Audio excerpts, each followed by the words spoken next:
मेघा गुलेरिया के कदम खामोशी में लिपटे हुए थे। खामोशी में लिपटा हुआ था उसके दिल में छुपा हुआ दर्द। खामोश, बिना एक आवाज किए, खामोशी से ही एक फैसला लिए मेघा उस रात अपने ससुराल से निकल गई थी।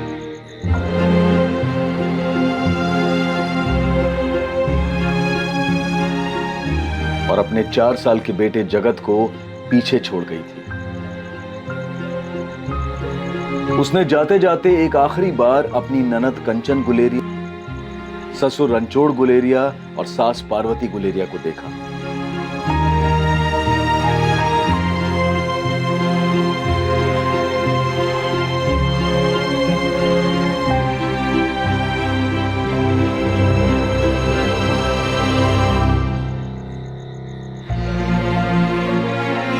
और फिर बाहर निकल गई, अपने घर से दूर, अपने अंदर के समेटे हुए दर्द से दूर।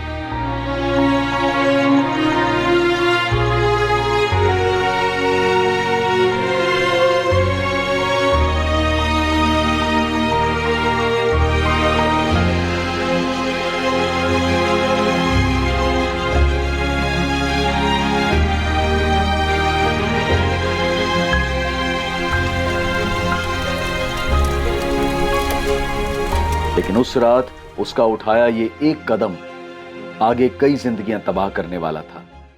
मेघा गुलेरिया ने ये कदम क्यों उठाया था? वो आखिर कैसी जिंदगी जी रही थी?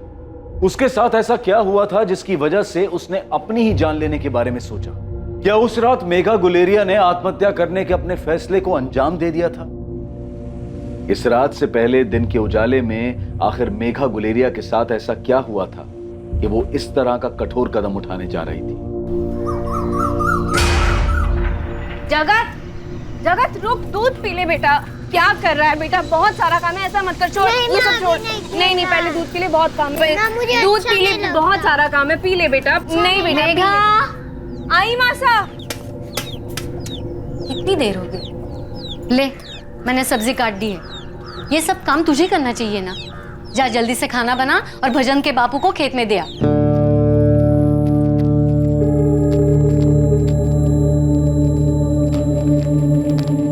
देर हो गई बाबूजी।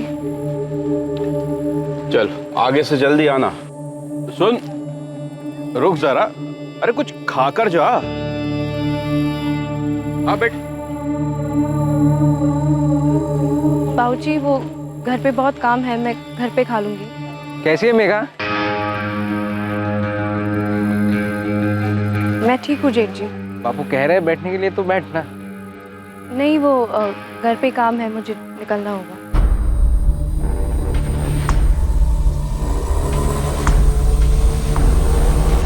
जगत पूछ रहा था बापू दिल्ली कब बुलाएंगे और कितना वक्त लगेगा?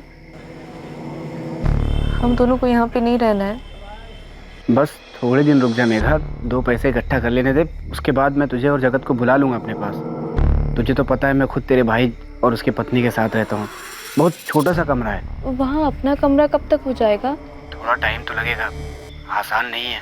यहाँ किराए पे कमरा लेने के लिए बहुत सारा पैसा जमा करना पड़ता है। हमारी बहुत याद आती है। मैं कौन सा सुकून से हूँ तुम दोनों के बिना यहाँ। मेरी तो आंखें तरस गई तुम दोनों को देखे हुए। तो ले चलो ना हमें यहाँ से। मेघा, कोई तकलीफ है वहाँ? ए मेघा, बोलना क्या हुआ? कुछ नहीं हुआ है, मैं ठीक हूँ। तेरी आवाज़ से लग रहा है तू कुछ छुपा रही है। मुझे तकलीफ है पर बता नहीं रही। नहीं, कोई परेशानी नहीं है।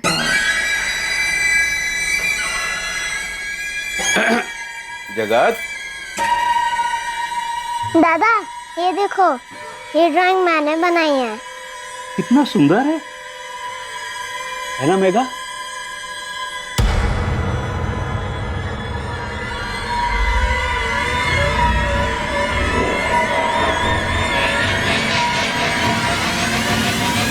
मेघा, कितना सुंदर मोर बनाया इसने। जी बाबूजी। रोज रोज क्या जरूरत है बापू के यहाँ जाके आने की?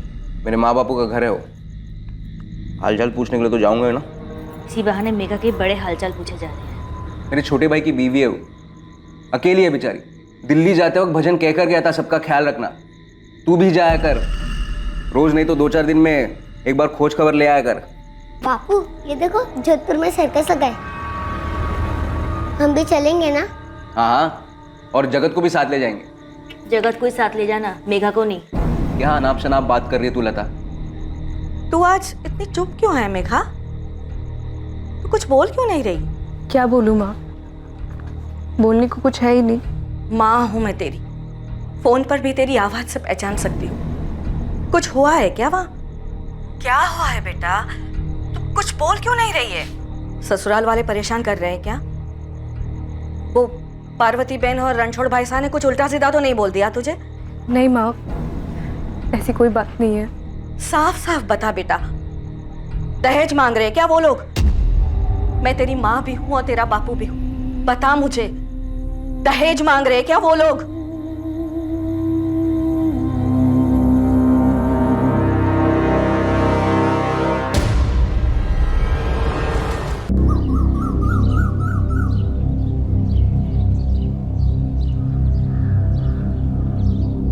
माँ, माँ, माँ, माँ, वाह, माँ कहाँ है? अरे रसोई में होगी, देखना। नहीं मिल रही। जाके दादी से पूछ जा। दादी, माँ कहाँ है? अरे कहाँ होगी? होगी यहीं कहीं। मैंने सब जगह ढूंढा, नहीं मिल रही। बाहर जाके देख जा। मैंने उधर भी देखा, नहीं मिल रही। मैं जब उठा तब कमरे में भी नहीं थी। भाभी, भाभी, भाभी आप यहाँ हो क्या? भाभी,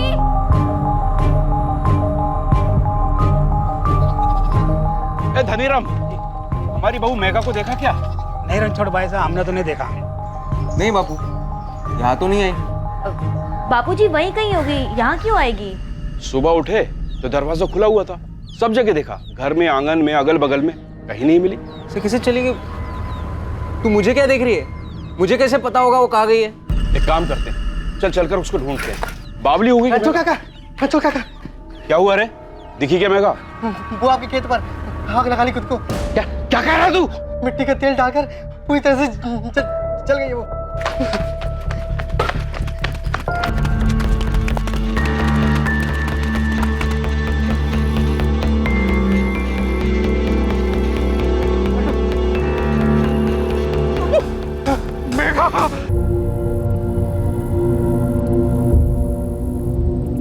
ये तेल का डब्बा हमारे ही रसोई का है, स्टोव के लिए इस्तेमाल होता है। आत्महत्या क्यों की तुम्हारी बहू ने? पता नहीं साहब, इसने ऐसा क्यों किया, हम तो इसे सुबह से ढूंढ रहे थे। मुझे भी कुछ नहीं पता साहब।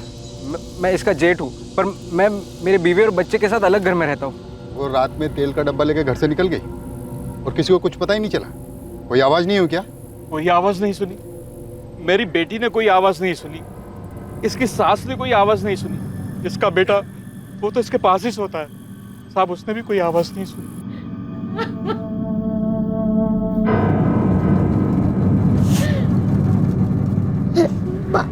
क्या हुआ बुआ? पता नहीं जगत, लेकिन सब ऐसा क्यों बोले कि माँ मर गई? समझ में नहीं आ रहा, ऐसे क्या हुआ जो उसने आत्महत्या कर? कल रात को कोई झगड़ा हुआ था क्या? नहीं रे लता, ऐसे कुछ भी नहीं हुआ, और झगड़ा होता तो आवाज सुनाई दी थी। सोने से पहले भी कुछ भी नहीं बताया मेघा ने। ये आप क्या बोल रहे हैं भैया? ऐसा कैसे हो सकता है? मेघा आत्महत्या?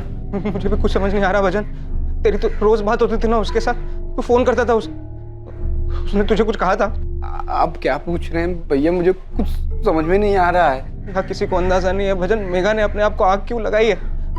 अभी जैसलमेर में उसकी माँ तक बात पहुंचाई है। पुलिस कह रहे लाश को पोस्टमार्टम के लिए लेके जाना पड़ेगा, सबको थाने बुलाया है। भजन तू भी जल्दी बाड़मेर आ जा।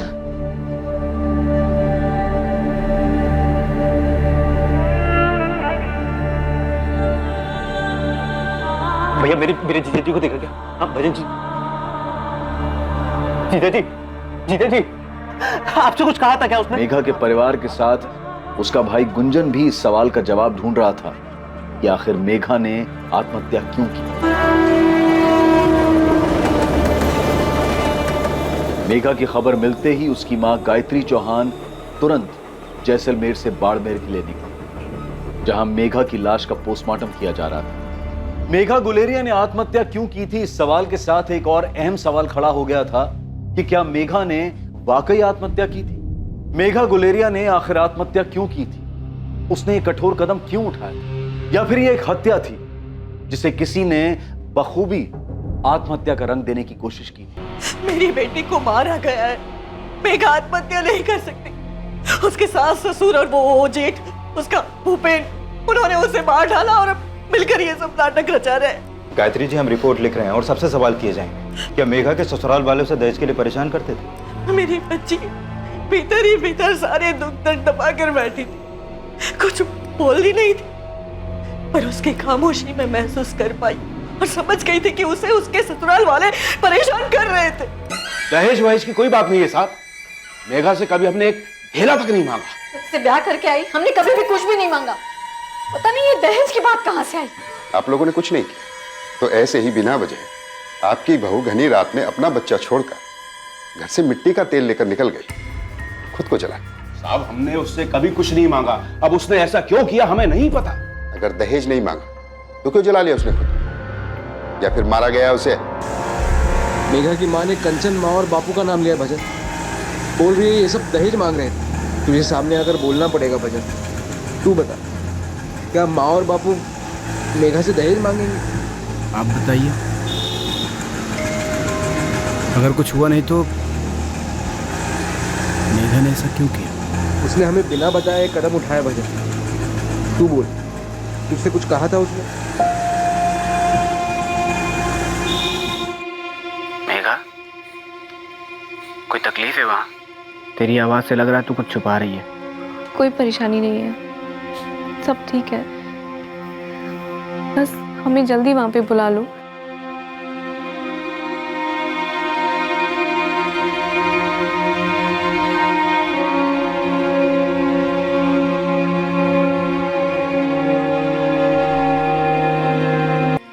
कमरा देख लिया किराए पर, अगले महीने में ले रहा हूँ। 2 हफ्ते में गांव आ रहा हूँ तुझे और जगत को लेने। मेघा, अब तो खुश है ना? अब यहीं पे रहेंगे साथ में दिल्ली में, और जगत के लिए अच्छा स्कूल भी देख लिया है। मेघा, कुछ बोलना। हाँ। मेघा, क्या हुआ?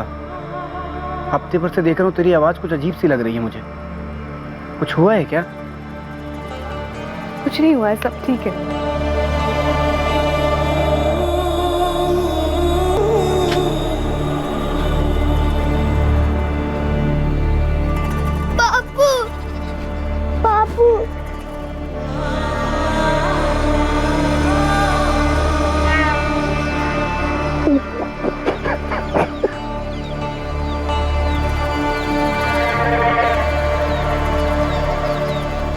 नाथुराम जी, हमने अपनी बहू से कभी कुछ नहीं मांगा, एक ढेला तक नहीं लिया उससे। अगर हमने उससे कुछ लिया होता तो आपको पता चलता। हाँ, ब्याह के पहले एक साइकिल उन्होंने जरूर दी थी, लेकिन अब मेघा की माँ हम पर दहेज उत्पीड़न का केस लगा रही है। नाथुराम जी, आप इंस्पेक्टर साहब को अच्छी तरह जानते हैं, आप ही समझाइए उन्हें, ये दहेज वाली बात बिल्कुल गलत है। छोरी मरी है उनकी, आत्महत्या की है उसने। अरे तो हमको थोड़ी पता कि उसने अपनी जान क्यों ली। क्यों ली, कैसे ली, इसका जवाब तो आप ही लोग देंगे ना। भजन और उसके बीच में कोई गड़बड़ तो नहीं थी? इसका जवाब तो आप लोगों को देना होगा कि अचानक यूं ही मिट्टी का तेल लेकर के आपकी बहू खेत में यूं ही शौकिया तो अपने आप को आग नहीं लगा लेगी ना। हमारे घर में उसकी किसी से कोई बातचीत नहीं हुई। अगर हुई होती तो हमको पता चलता कि उसके दिमाग में क्या चल रहा है, तो हम लोग उसे कम से कम उसे समझाने की कोशिश तो करते हैं। देखो भाई, हम पंचायत के मुखिया भले ही हों, पर ये दहेज के दबाव में आत्महत्या का मामला है, तो हम पुलिस पे जोर दे ही नहीं पाएंगे। और जब मेघा की माँ कह रही है कि आप लोगों ने दहेज मांगा है, तो किसी के परिवार के अंदर की बात में हम दखल कैसे दे सकते?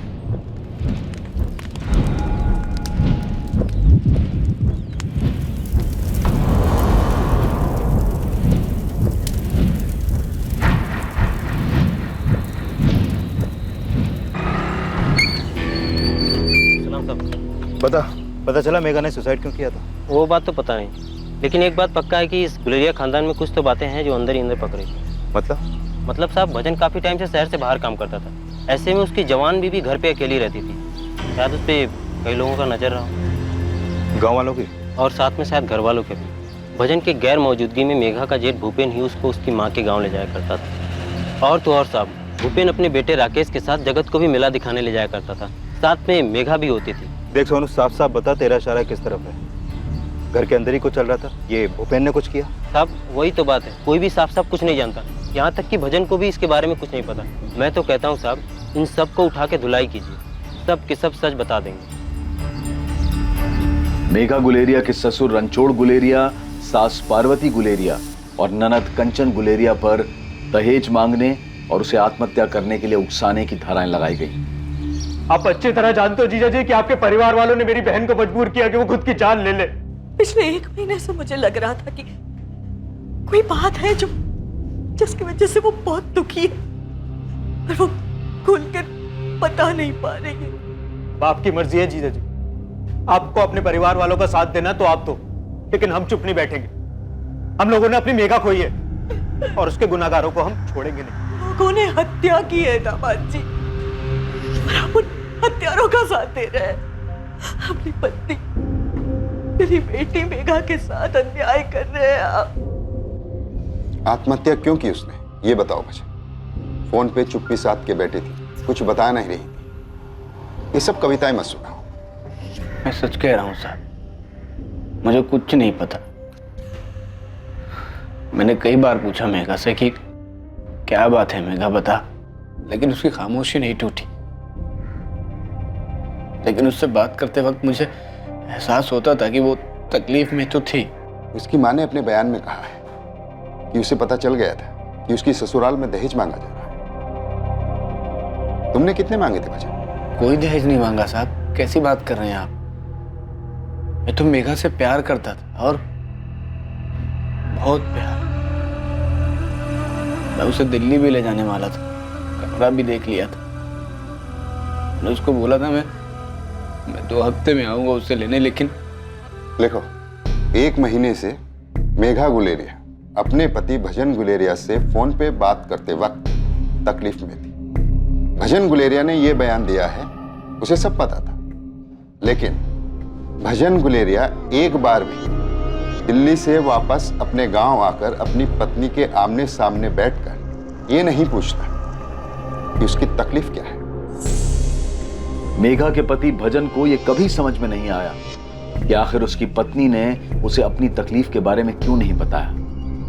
मेघा के ससुर, सास और उसकी ननद पर आत्महत्या के लिए उकसाने का आरोप लगा था, लेकिन वो शुरू से ही इस बात को मना करते आ रहे थे कि उन्होंने कभी भी मेघा से दहेज की मांग की थी। उनके बयान दर्ज किए गए जिसमें उन्होंने मेघा को आत्महत्या के लिए उकसाने के इल्जाम से साफ इनकार किया था। वो इस अपराध को स्वीकार करने के लिए बिल्कुल भी राजी नहीं। मेघा किसी बात को लेकर परेशान थी, लेकिन किस बात को लेकर परेशान थी ये बता पाना मुश्किल है। मतलब दहेज के अलावा भी कुछ और था? अबे मैं कैसे बताऊं साहब। हाँ, लेकिन मैंने कई बार उसको रास्ते में देखा था, जब वो अपने ससुर के लिए खाना लेकर आती जाती थी, तब उसका चेहरा कुछ उखड़ा उखड़ा सा रहता। अच्छा, ये भजन का बड़ा भाई भूपेन, ये अपने परिवार से अलग क्यों रहता है? कहानी क्या है? ये उनके परिवार का निजी मामला है, आप नाथूराम जी से पूछिए ना। दोनों भाइयों में फैसला हुआ कि छोटा भाई शहर में कमा रहा है, इस वजह से बड़ा भाई भूपेन यहाँ खेती बाड़ी का पूरा काम देखेगा और खेती से होने वाली आमदनी का ज्यादा हिस्सा वो लेगा। और उसने अपना घर भी बनवाया और परिवार के साथ रहने उसमें चला गया। नाथूराम जी, क्या सच में ये मामला सिर्फ दहेज का है? अब केस तो इसी का बना है, तो हमें लगा यही होगा। आपको कुछ और लगता है क्या? केस तो यही बना है, पर सबसे पूछताछ करने के बाद एक बात खटक रही है। क्या दहेज के अलावा कोई और बात हो सकती है? क्योंकि मेघा ने ना तो अपने पति को कुछ बताया और ना ही अपनी माँ से कुछ साफ साफ कह रही थी। और दहेज की बात पर मेघा की माँ कह रही हैं कि उन्हें आवाज़ तब हुआ जब मेघा ने उन्हें फ़ोन पर सिर्फ हाँ कहा। क्या चल रहा है वहाँ मेघा? सिर्फ दहेज की बात है क्या? हाँ। देख बेटा, तू चिंता मत कर, मैं कल ही पार्वती बहन से बात करती हूँ। नहीं माँ, ऐसा मत कर, मैं हाथ जोड़ती हूँ, मेरे ससुराल में कोई बात मत कर। क्यों ना करूँ? हमारी हैसियत वो जानते हैं। हमने साफ साफ बता दिया था कि हमारे पास क्या था, और जो दे सकते थे वो दिया भी था। अब 5 साल बाद ऐसे कैसे वो दहेज की मांग कर सकते? माँ तू रहने दे, बात और बिगड़ जाएगी। क्यों बिगड़ जाएगी? कुछ और बात है क्या? क्या हो रहा है वहाँ? कुछ बताएगी भी? कुछ नहीं है, कोई बात नहीं है, तू रहने दे, सब ठीक है। नाथुराम जी, आपके गांव के एक घर में एक बहू परेशान थी और पूरे गांव को इसकी खबर भी थी, लेकिन वक्त रहते किसी ने भी कोई शिकायत दर्ज नहीं की। मेघा ने की क्या? मेघा की माँ को पता था, उसने की क्या?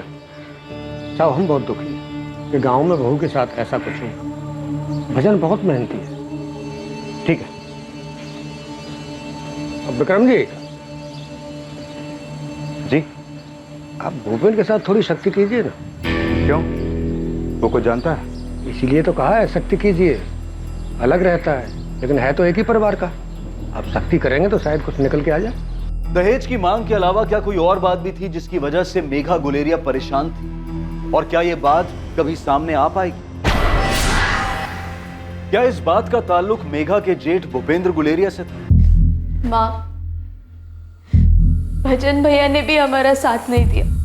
मेघा ने जैसे अपनी माँ को बताया, वैसे ही जगत को भी कुछ बता के गई है क्या?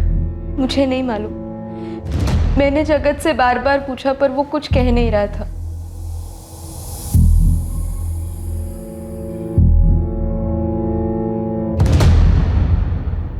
हाँ, वो तकलीफ में थी क्या बेटा? दादी और दादा ने माँ को बहुत परेशान किया था। बुआ माँ पे चिल्लाई थी क्या? तेरे को कुछ बोला था माँ ने? बड़े पापा ने माँ को कुछ कहा था क्या? माँ रो रही थी क्या?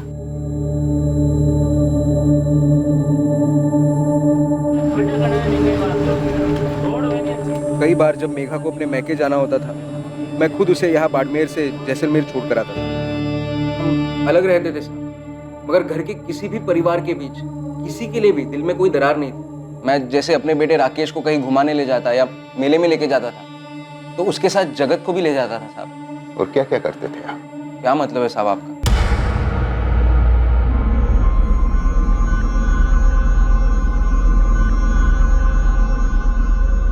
जो भी पूछना है साफ साफ पूछिए साहब। एक तो आप लोगों ने मेरी माँ, बापू और बहन कंचन को अपनी हिरासत में रखा है दहेज के आरोप में। आप ही सोचिए साहब, अगर उन्होंने मेघा से दहेज मांगा होता तो मेघा इतनी बार अपने मैके जाती थी, कभी उसने अपनी माँ से क्यों नहीं कहा? फोन पर इतना बात करती थी। खास उसके लिए भजन ने घर पे फोन का कनेक्शन लगाया था। फोन पर किसी को बता दी, मगर नहीं बताया।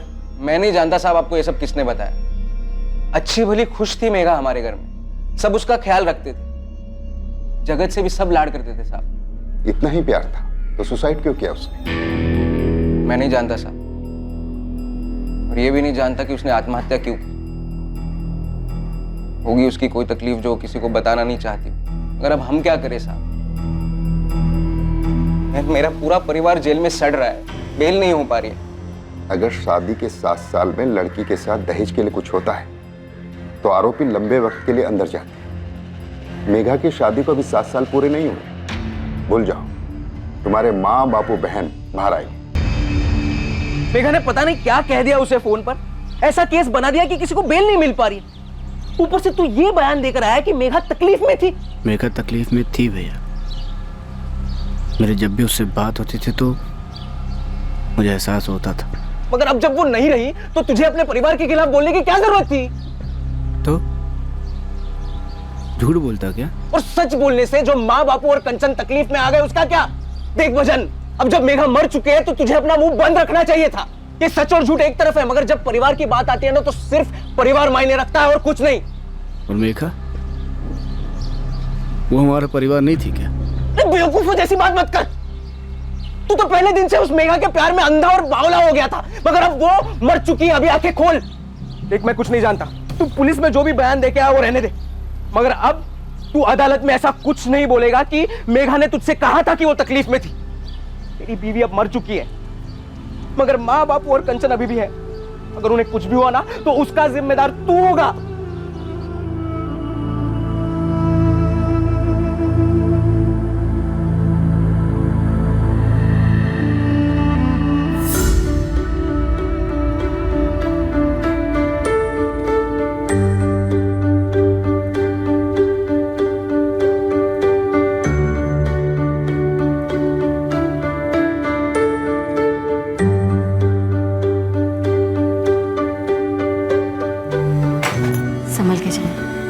खुश रहो।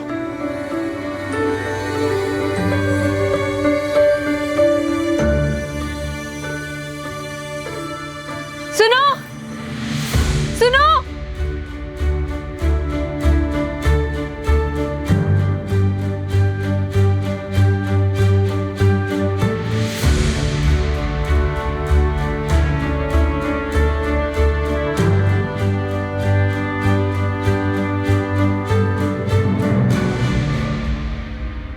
एक पति का अपनी पत्नी के लिए प्रेम उसके अपने परिवार के प्रति निष्ठा के बीच दीवार बनकर खड़ा होने जा रहा था। इंसाफ का तराजू किसी भी तरफ झुके, पर फैसला भजन गुलेरिया के दिल को चीर कर रख देने वाला था।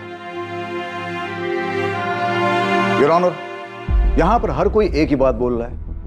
मेघा परेशान थी, तकलीफ में थी। मेघा गुलेरिया से गुलेरिया परिवार वाले दहेज की मांग कर रहे थे और दहेज के लिए उसे टॉर्चर कर रहे थे, जिसकी वजह से उसने आत्महत्या की। लेकिन योर ऑनर, इस बात को साबित करने के लिए किसी भी तरह का सबूत अब तक पेश नहीं किया गया। योर ऑनर, केरोसिन कैन जो गुलेरिया परिवार के किचन से है, गुलेरिया परिवार के घर का दरवाजा खुला पाया गया 8 सितंबर की सुबह। मेघा गुलेरिया कहीं भी किसी को भी नहीं मिली, ढूंढने पर भी नहीं, और खेतों में मिली, वो भी जली हुई हालत में। योर ऑनर, एक 23 साल की औरत जिसने अपनी मां से साफ साफ कहा था, उसकी मां यानी कि गायत्री जी ने अपने स्टेटमेंट में मेघा गुलेरिया के ससुराल द्वारा मेघा से दहेज की मांग की थी, और यही बात उसने कोर्ट में भी कही थी। लेकिन सबूत कहां है योर ऑनर? मेघा ने अपनी मां के साथ फोन पर बातचीत की, यह सबूत नहीं हो सकता।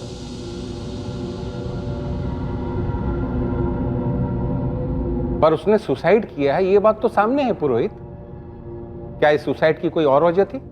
वजह हो सकती है, कोई मतभेद हो सकता है, कोई दबाव हो सकता है, किसी किस्म का संघर्ष हो सकता है, या फिर यह भी हो सकता है कि उसकी मानसिक स्थिति ठीक ना हो। कुछ भी हो सकता है योर ऑनर, क्योंकि आत्महत्या का कारण स्पष्ट नहीं है। योर ऑनर, मृतक महिला को ऐसी किसी भी प्रकार की कोई भी बीमारी की शिकायत नहीं थी। डिफेंस लॉयर अपने बचाव में गैर जरूरी बातें कर रहे हैं, जबकि हकीकत तो यह है कि मेघा गुलेरिया तकलीफ में थी, और इस बात का जिक्र सिर्फ उसने अपनी मां से नहीं, फोन पर बात करते हुए कई बार अपने पति से भी किया था। आपने अपने स्टेटमेंट में बताया है कि मेघा गुलेरिया के साथ तकरीबन 7 से 10 मरतबा आपकी फोन पर बात हुई थी, और इस दौरान आपने महसूस किया था कि वो किसी परेशानी में है। अगर आपने ये महसूस किया था कि मेघा किसी परेशानी में थी, तो अदालत को बताइए जरा, वो परेशानी, वो तकलीफ क्या थी?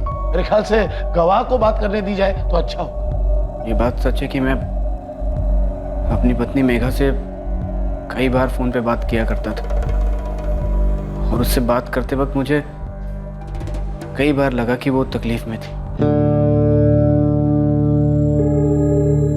आपने ये बात इसलिए बताई क्योंकि आपको ऐसा लगा था, या मेघा ने आपको बताया था? मैंने उससे कई बार पूछा, लेकिन उसने कभी नहीं कहा कि माँ, बापू या कंचन ने दहेज की कोई बात की उससे। तो क्या आप कोर्ट को ये बता सकते हैं कि मेघा किस तरह की तकलीफ में थी, या फिर कोई और वजह थी? अरे भाई, आप तो यहीं थे ना गांव में? मेरे शहर जाने के बाद ऐसा क्या हुआ कि मेघा ने... जो हुआ उसे भूल जा, अब कुछ नहीं हो सकता। बेहतर यही है कि तू अपने आप को संभाल। जगत की जिम्मेदारी है तेरे पे।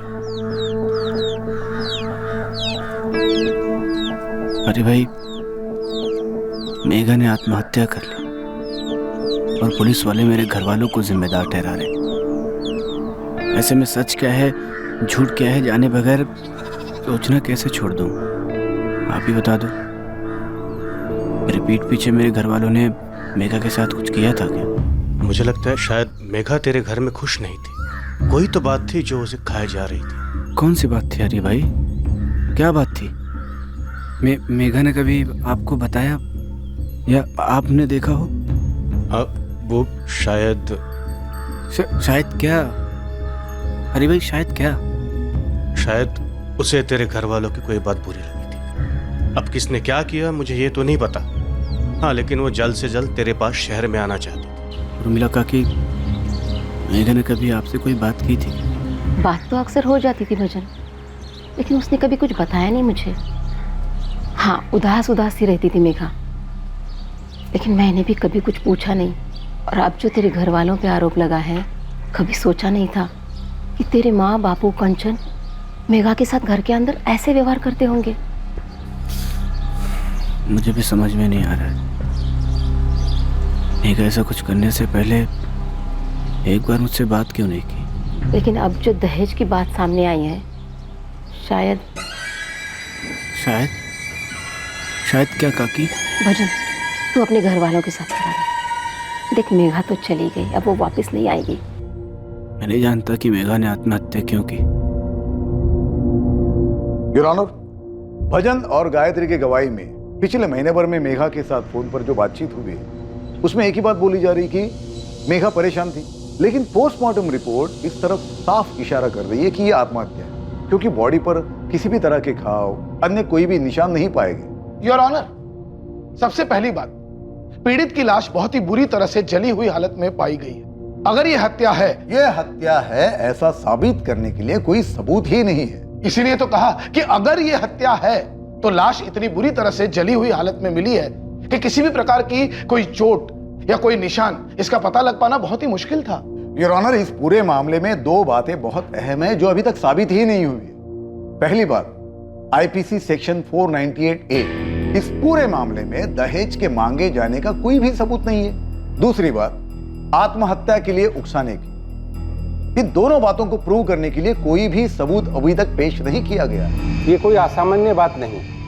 बहुत से दहेज के मामलों में सामाजिक दबाव में आकर औरतें चुप रह जाती हैं और केसेस रिपोर्ट नहीं किए जाते हैं। योर ऑनर, उस चुप रहने वाली महिला की जिंदगी में एक मजबूत माँ, एक देखभाल करने वाला पति भी था, लेकिन इन दोनों को भी उसने कुछ नहीं बताया था। ये नहीं बताया था कि उसकी सास, ससुर और ननंद दहेज के लिए उसे टॉर्चर कर रहे। इसके पति ने अदालत में बताया कि वो अपनी पत्नी से कितना प्यार करता था, लेकिन उसके बावजूद उस पत्नी ने अपने पति को कुछ भी नहीं बताया था। योर ऑनर, अगर दहेज के लिए टॉर्चर नहीं किया गया है तो फिर उसने आत्महत्या क्यों की? यही तो सवाल है योर ऑनर। बिना किसी को अपनी तकलीफ बताए उसने अपनी जान ले ली, लेकिन इसका यह मतलब तो नहीं होता ना कि उसके ससुराल वालों ने दहेज के लिए उसे टॉर्चर किया और उसे आत्महत्या करने पर मजबूर कर दिया। योर ऑनर, दहेज के मामलों में चुप्पी असामान्य नहीं है, लेकिन और एक बात है जो असामान्य नहीं है। ऐसी कई सारी बीमारियां हैं जिसके बारे में कोई किसी को कुछ भी बताना नहीं चाहता। इसमें कोई शक नहीं है कि उसने आत्महत्या ही की है, लेकिन उसके उठाए गए इस कठोर कदम का असल कारण का पता ना होने की वजह से इसे दहेज का केस समझ लेना यह उचित नहीं होगा। योर ऑनर, मेघा गुलेरिया की आत्महत्या की सुनवाई पूरे 2 साल तक अदालत में चली और उस दौरान गुलेरिया परिवार टूटते हुए दिखा। शायद इस केस का सच आत्महत्या करने से पहले मेघा की साधी गई चुप्पी के साथ ही जा चुका था। मेघा की मौत ने कई सारी जिंदगियां तबाह कर दी थी और अब आगे उसके केस का फैसला और तबाही मचाने वाला था। मेघा की मौत ने कई सारी जिंदगियां तबाह कर दी थी और अब आगे उसके केस का फैसला और तबाही मचाने वाला था। एक 23 साल की महिला का अपने ससुराल में आत्महत्या कर लेना बेहद दुखद है। उससे भी दुखद बात यह है कि वो एक माँ भी थी। उसे न जाने किस परिस्थिति ने यह कदम उठाने पर मजबूर किया, लेकिन इस बात के कोई पुख्ता सबूत नहीं है जो वास्तव में सुनिश्चित कर सके कि मेघा गुलेरिया ने दहेज की मांग के कारण ही आत्महत्या की। अदालत मेघा गुलेरिया की मौत में तीनों आरोपी रणछोड़ गुलेरिया, पार्वती गुलेरिया और कंचन गुलेरिया को सबूतों के अभाव के आधार पर बरी करती।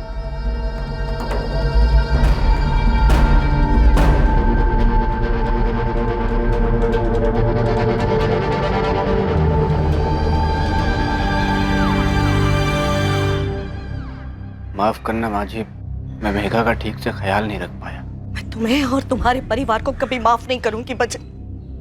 मेघा मेरी इकलौती बेटी थी, तुम सबने उसे मार डाला। अब से हर दिन मैं भगवान से यही मांगूंगी कि तुम सबकी जिंदगी बद से बदतर बना दे, इतनी तकलीफ दे कि तुम्हारा जीना दुश्वार हो जाए, तुम और तुम्हारे सारे परिवार का विनाश हो जाए।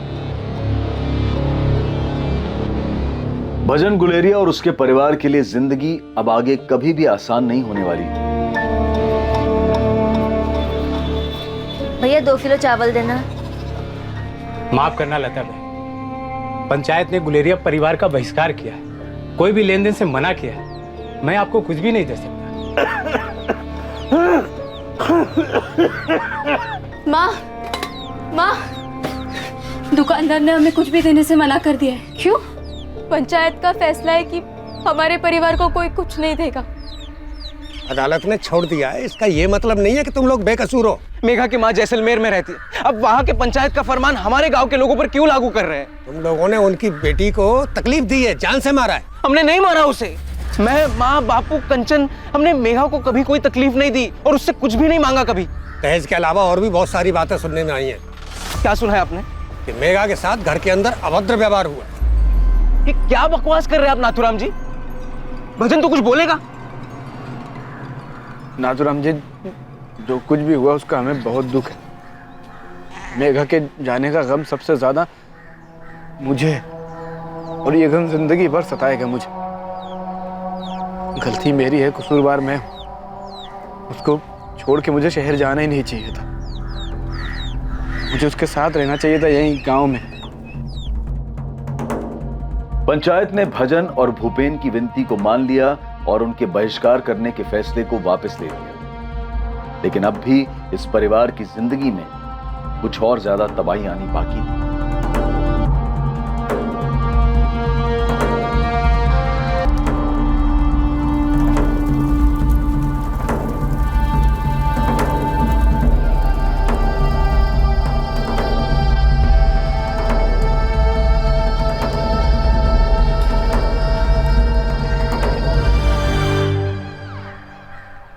प्रदीप के घर वालों ने कंचन से रिश्ता तोड़ दिया है भजन। बोल रहे वो जेल जाकर आई है। वो नहीं चाहते कि कंचन उनके घर जाए। माँ से बोल देना। मैं नहीं बोल पाऊंगा।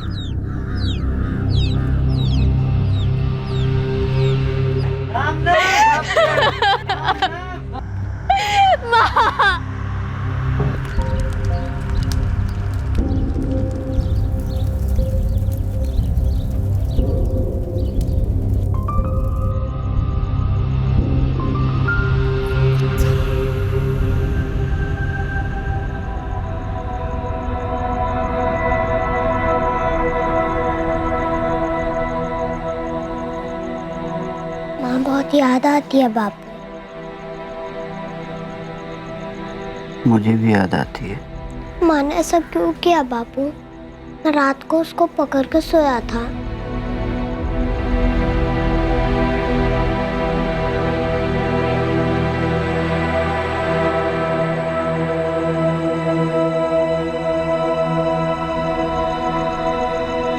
माँ मुझको क्यों छोड़ के चले गई बापू? उसने ऐसा क्यों किया?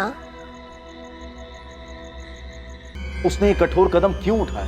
सच तो यह था कि इस कहानी में दहेज की कोई बात ही नहीं थी। किसी की तरफ से दहेज की कोई मांग नहीं की गई थी। मेघा का पति भजन समझ ही नहीं पा रहा था कि मेघा की आत्महत्या करने की वजह क्या थी, और उस वजह को जाने बिना उसका मन शांत नहीं हो रहा था। इसलिए उसने उस सच का सामना करने की ठानी जो उसके मुताबिक मेघा की आत्महत्या का कारण हो सकता है। मेघा की माँ ने मुझे श्राप दिया था। देख, बापू भी चला गया और माँ भी चली गई। माँ और बापू अंदर से टूट गए थे भजन। मेघा रोज मेरे सपने में आती है और मैं हर बार उससे पूछता हूँ कि उसने ऐसा क्यों किया। सब दहेज की वजह से हुआ था। मैं नहीं मानता। मैं 4 साल यहीं पे था सबके साथ। माँ, बापू या किसी ने कभी दहेज की कोई बात ही नहीं की। काश वो हमें बता के जाती कि वो ऐसा कुछ करने वाली, क्यों करने वाली। काश हम उसे रोक पाते।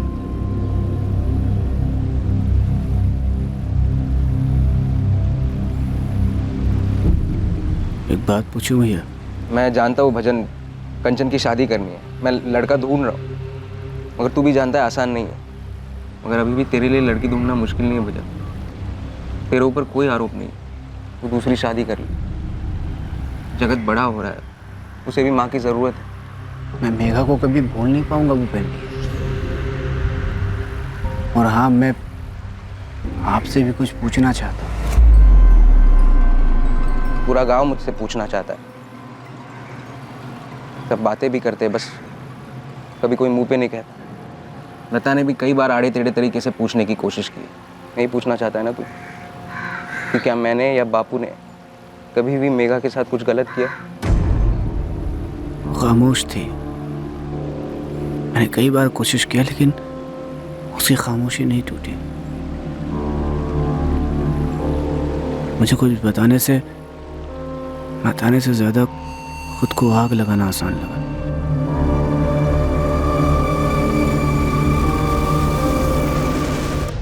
सोचकर भी रूह कांप जाती है। कितना दर्दनाक रहा होगा। मैंने या बापू ने मेघा के साथ कुछ गलत नहीं किया। हम जानते थे कि वो दुखी थी। कई बार उससे उसका हाल पूछने की भी कोशिश की थी हमने। जगत, दादा ये देखो, ये ड्राइंग मैंने बनाई है।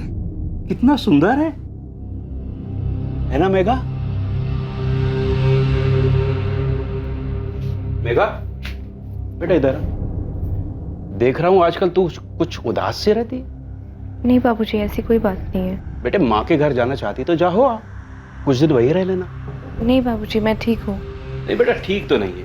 जब भी तू खाना देने आती है मुरझाई सी रहती है। कहीं कंचन ने तो कुछ नहीं कहा या पार्वती ने कुछ कह दिया? नहीं बाबूजी। बापू ने मुझसे कहा था पता कर। कई बार मैंने उसके साथ हंसी मजाक करने की कोशिश की। सोचा था उसका दिल बहल जाएगा। बापू के कहने पर कई बार उससे कहा तुम्हारी माँ के पास जैसलमेर छोड़ा था, मगर उसके मुंह पर वही खामोशी बंधी रही। तो जब आप लोगों को पता था तो आप लोगों ने मुझे क्यों नहीं बताया? क्या उसने तुझे कभी बताया? फिर तो रोज बात होती थी ना उसके साथ, जबकि उसकी आवाज सुनकर तू जान गया था कि वो ठीक नहीं है। पता नहीं क्यों खामोश रही। माफ करना भैया, मैंने आप पर और बापू पर जो बीत गया सो बीत गया भजन। मगर उसने ऐसा क्यों किया, ये जानने के लिए जितना तू अंदर से तिलमिला रहा है ना, नहीं हम भी बेचैन। तो फिर उसने ऐसा क्यों किया भैया? जब कोई तकलीफ नहीं थी उसे घर में, तो बिना कुछ बताए किसी को ऐसे रात में अचानक। मेघा ने ऐसा कदम क्यों उठाया, ये बात सिर्फ और सिर्फ एक ही आदमी जानता था। पर क्या वो आदमी सामने आकर कभी सच बोलता?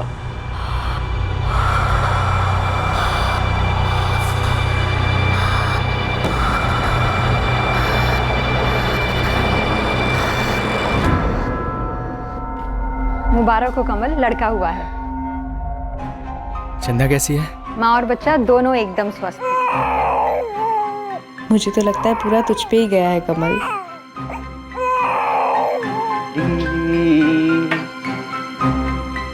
आगे पल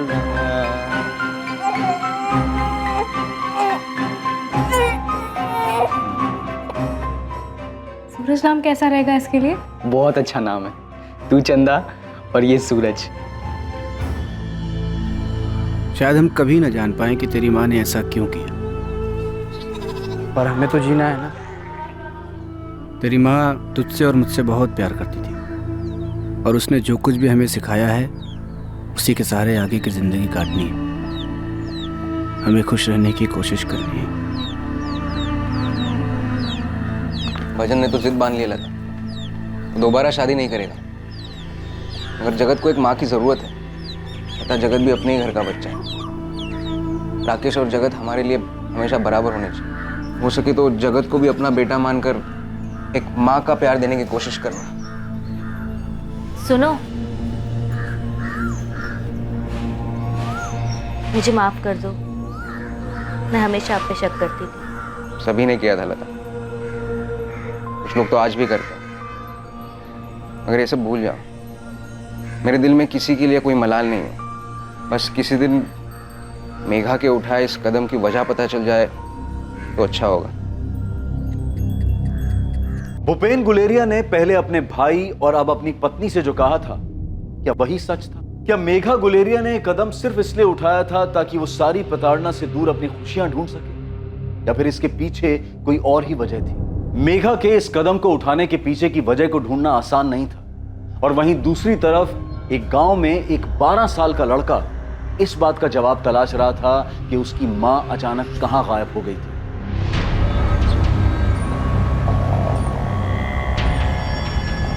बारह साल के रतन दागा को जीवन व्यापन करने के लिए चाय की दुकान पर काम करना पड़ रहा था,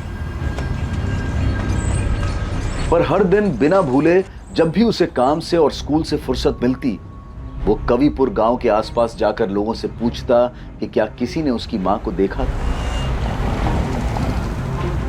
वो हाईवे के किनारे इसी आस में घंटों इंतजार करता रहता था कि जिस रास्ते से उसकी मां अचानक चली गई थी, उसी रास्ते से एक दिन वो लौट आएगी। बेटा रतन, कविपुर का कोई भी घर तेरा अपना घर है। तू सबको अपना परिवार समझ। तू ना अपने खाने की चिंता कर और ना अपने पढ़ाई की। बेटा, सरपंच होने के नाते मैं तुझे वचन देता हूं कि तेरी जिम्मेदारी हम लोग अपने बच्चे की तरह निभाएंगे, ठीक है? और हाँ बेटा, जैसलमेर के आसपास जितने भी गांव है ना, सभी गांव में हमने तेरी माँ को बहुत खोजा, लेकिन उसकी कहीं कोई खबर नहीं मिली। तू फिक्र मत कर, जैसे ही किसी को कोई भी खबर मिलेगी ना, वो हमें तुरंत आकर बता देगा, ठीक है? रतन के पिता को रोड एक्सीडेंट में खोने के बाद गीता दागा ने अपना मानसिक संतुलन खो दिया था। वो अपने पति की मौत के सच को कभी नहीं मान पाई थी। उसे अब तक यही आस थी कि उसका पति कभी ना कभी घर वापस आ जाएगा। वो हाईवे के किनारे इसी उम्मीद में अपने पति की राह देखती रहती थी। अपने मृत पति की तलाश में वो अक्सर यहां वहां भटकती रहती थी और लगभग हर दिन रतन अपनी मां को गांव के हर कोने में खोजता। वो उसे किसी कोने में पड़ी हुई मिलती और रतन उसे फिर से घर वापस ले आता।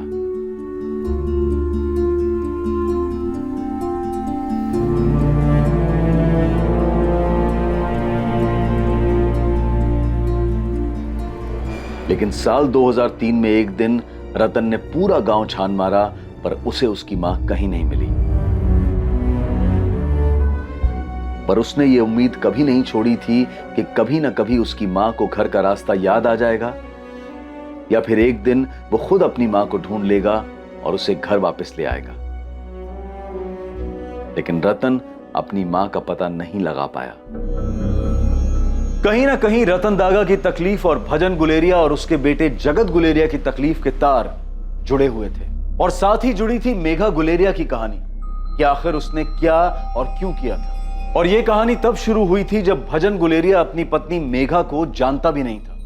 कमल धीरे, कमल क्या कर रहा है? कमल धीरे चल। कमल रोक, साइकिल रोक। मैंने कहा ना साइकिल रोक। दोबारा ऐसा किया ना तो तेरी साइकिल पे बैठूंगी नहीं मैं। रोज रोज इतना चिल्लाती रहती है, कभी गिराया तुझे मैंने? पर मुझे डर लगता है ना। अच्छा सुन, घर पे कल बोल देना स्कूल से पिकनिक के लिए फोर्ट ले जा रहे हैं, फिर घूमने चलेंगे। 3 बार पहले भी यही बहाना बना चुकी हूँ। फिर से कहूंगी तो माँ पूछेंगी कि तुम्हारे स्कूल वालों को फोर्ट के अलावा और कोई जगह नहीं मिलती क्या? अच्छा, बालोतरा चलते हैं, फिर सुबह स्कूल से छुट्टी मारेंगे, बस से जाएंगे, दिन भर घूमेंगे और शाम को वापस। तू एक काम कर, तू अपनी माँ को बोल मेरे घर पे आ और मेरा हाथ मांग ले, फिर बहाना बनाने की जरूरत ही नहीं पड़ेगी। मान जाएगी माँ? अगर नहीं मानी तो तू भागेगी मेरे साथ? कमल, मैं अपनी माँ को दुखी नहीं देख सकती।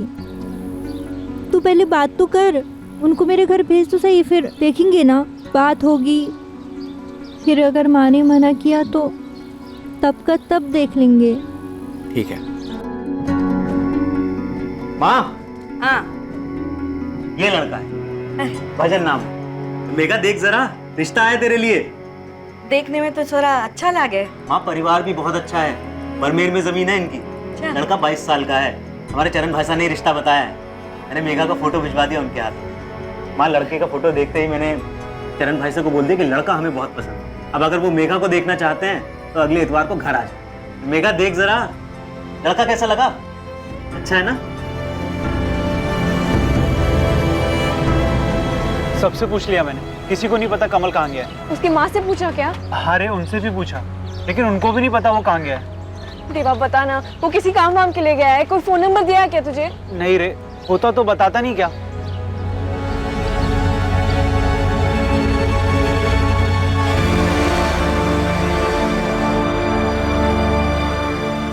अरे मेघा बेटा, कैसी है तू? तेरी माँ ने बताया तुझे देखने के लिए रविवार को लड़के वाले आ रहे हैं। हाँ काकी, वो कमल की कुछ किताबें थी मेरे पास, उसको लौटानी थी। दे दो मुझे, वो आएगा ना तब मैं देती हूँ उसे। हाँ काकी, वो हफ्ते भर पहले कमल ने भी मुझसे कुछ किताबें ली थी। 5 दिन हो गए, वो स्कूल नहीं आया ना, कब तक आएगा वो? ये तो वही जाने बेटा। जोधपुर गया है अपने चाचा के घर किसी काम से। 5 दिन में आऊंगा ऐसे कहा था मुझे, लेकिन अभी तक नहीं है।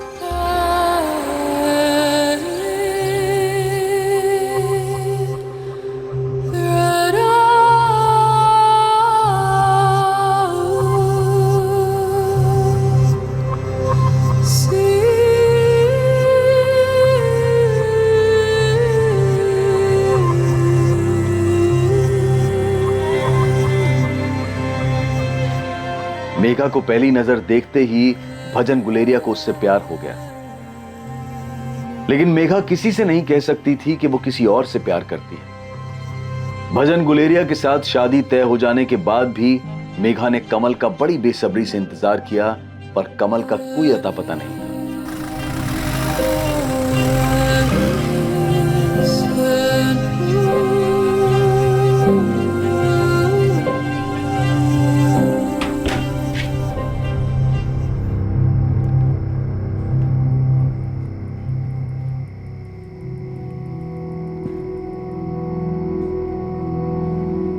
अब जब हमारी शादी हो ही गई है तो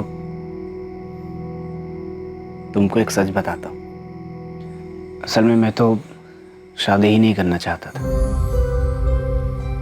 तो माँ बापू और भूपेन भैया जबरदस्ती कसम देकर मुझे ले गए थे तुम्हें दिखाने। मैं तो शहर जाकर काम करना चाहता था, पर सच कहूँ तो जब मैंने तुमको देखा तो मेरा मन ही बदल गया। मैंने फैसला कर लिया कि मैं शादी तो तुमसे ही करूँगा। माँ बापू को तुम नहीं अच्छी लगी तो मैं अड़ जाऊंगा। तुमसे तो पूछा नहीं, शायद पूछते भी नहीं होंगे, लेकिन फिर भी मैं पूछता हूँ,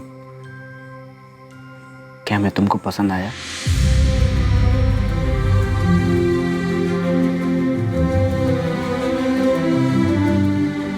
मेघा, भजन इतना खा नहीं पाएगा जितना तुम उसकी थाली में डाल रही हो।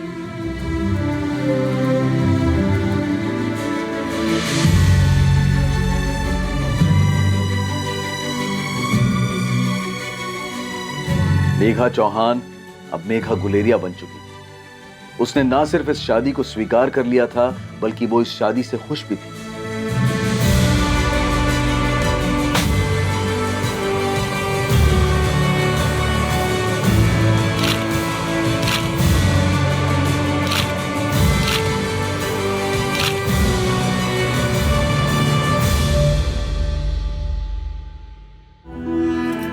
मत जाओ ना, मैं यहाँ कैसे रहूंगी? मेघा, मैं तेरे और जगत के लिए तो जा रहा हूँ ना।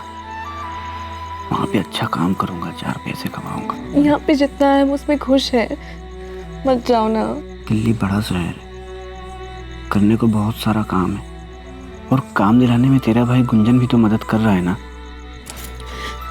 भजन, मुझे बहुत डर लग रहा है। मेघा, इसमें डरने वाली कौन सी बात है? तू अकेले थोड़ी है घर में, सभी तो हैं। माँ है, बापू है, कंचन है, लता भाभी है, और भूपेन भैया भी तो हैं। देख, मैं दिल्ली में यहाँ से कई गुना पैसा कमाऊंगा, और फिर तुझे और जगत को बेहतर जिंदगी दे पाऊंगा।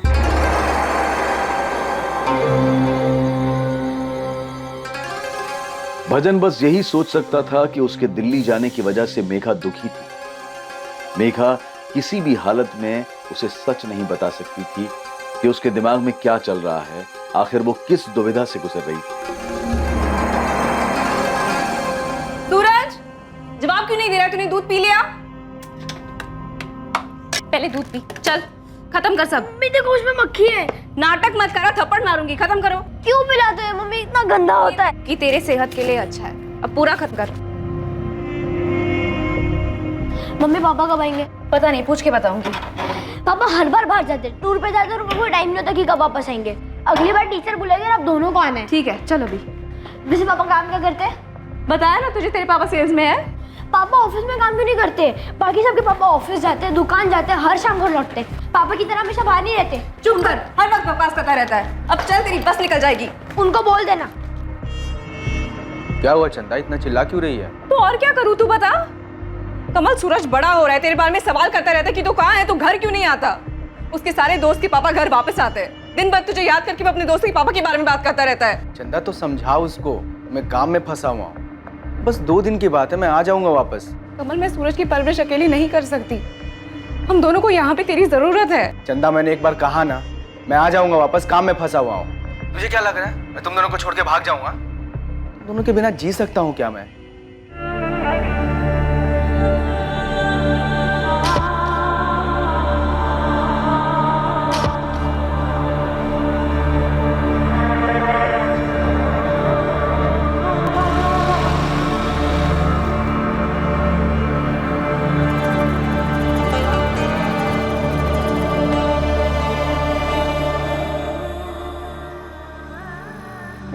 लड़के के घर वालों से बात हो गई है। हम लड़के को एक मोटरसाइकिल दे रहे हैं। कंचन को 2 लाख के गहने देंगे जो लड़के वालों के घर जाएंगे। साथ में 2 लाख नकद भी देंगे। और उनके मेहमानों का ख्याल तो हम रखेंगे। भजन, तू सुन रहा है? हाँ, आप कैसे भी करके कंचन की शादी तय कर दीजिए। मेरे बाद जो कुछ भी होगा मैं दे दूंगा। भजन, तू ऐसा क्यों कर रहा है? क्यों अपने आप को तकलीफ दे रहा है? जगत को देखा बड़ा हो गया है वो, उसकी पूरी जिंदगी पड़ी है उसके सामने, और अब तो वो भी सब कुछ भूल चुका है। तू क्यों नहीं भुला पा रहा? ना तू ठीक से खाता है ना अपना ख्याल रखता है।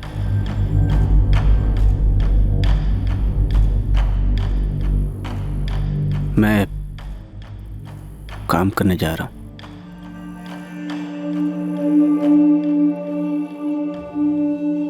एक भजन, जो कुछ भी हुआ उस तकलीफ से गुजरना सबके लिए मुश्किल था। ये जो लड़का है ना पंकज, बड़ी मुश्किल से हाँ कहा है उसने कंचन से शादी करने के लिए। उसने या उसके परिवार ने अभी तक तेरे बारे में कोई सवाल नहीं पूछा, ना ही तेरी बीवी के बारे में। मुझे डर है कि तेरी ये हालत देखकर वो सवाल पूछना शुरू कर देंगे और फिर हमें जवाब देना होगा, और फिर कंचन की शादी का क्या होगा? आप फिक्र मत करो भैया, मैं उन लोगों के सामने आऊंगा ही नहीं। अब बस कैसे भी करके कंचन की शादी पक्की कर दो। बाकी जगत को आप और भाभी अपने बच्चे की तरह पाल ही रहे हो। मगर भजन, जगत तेरा लड़का है, उसे तेरी जरूरत है जिंदगी में आगे रास्ता दिखाने के लिए। सब कुछ भूलकर एक बाप का फर्ज अदा कर, क्योंकि पिछले 13 साल से तू जिस सवाल का जवाब ढूंढ रहा है वो तुझे कभी मिलने नहीं वाला। मेघा ने अपनी जान क्यों ली है हमें कभी पता नहीं चलेगा। सच तो ये है कि मेघा अब नहीं रही, और अगर किसी दिन इसकी वजह तुझे पता भी चल जाए तो उससे क्या होगा? क्या तेरे मन को शांति मिलेगी?